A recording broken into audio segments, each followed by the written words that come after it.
si Carlo Alexi Bendigo Nograles.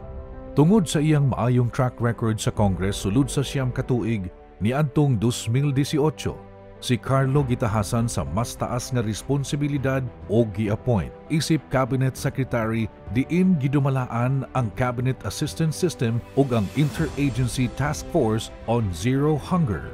Sa panahon sa pandemya, si Carlo nahimong co-chairperson sa Interagency Task Force on the Management of Infectious Diseases ug nahimong spokesperson sa maong task force nga mahinungdanon sa pagdumala sa government response sa pandemic.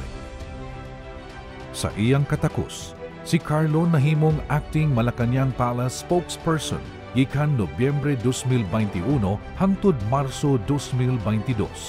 Og sa wala madugay, sa Marso 2022, si Carlo na-appoint isip chairperson sa Civil Service Commission kon CSC.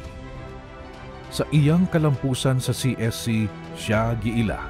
Mao nga sa tuig 2023, si Carlo na-appoint isip inaugural chairman of the Asian Public Service Network.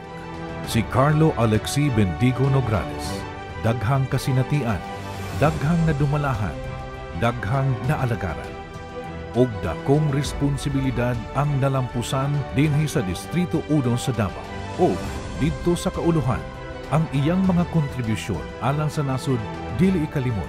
Sulod sa mga katuigan, padayon sa pagtugang sa garbo para sa mga Davaoenyo si Carlo Nograles. Si Carlo na ilhan nga kugihan, makasaligan, maalam og utukan, matinod-anon, dunay integridad ug may baruganan. Kauban nato, Carlo Nograles.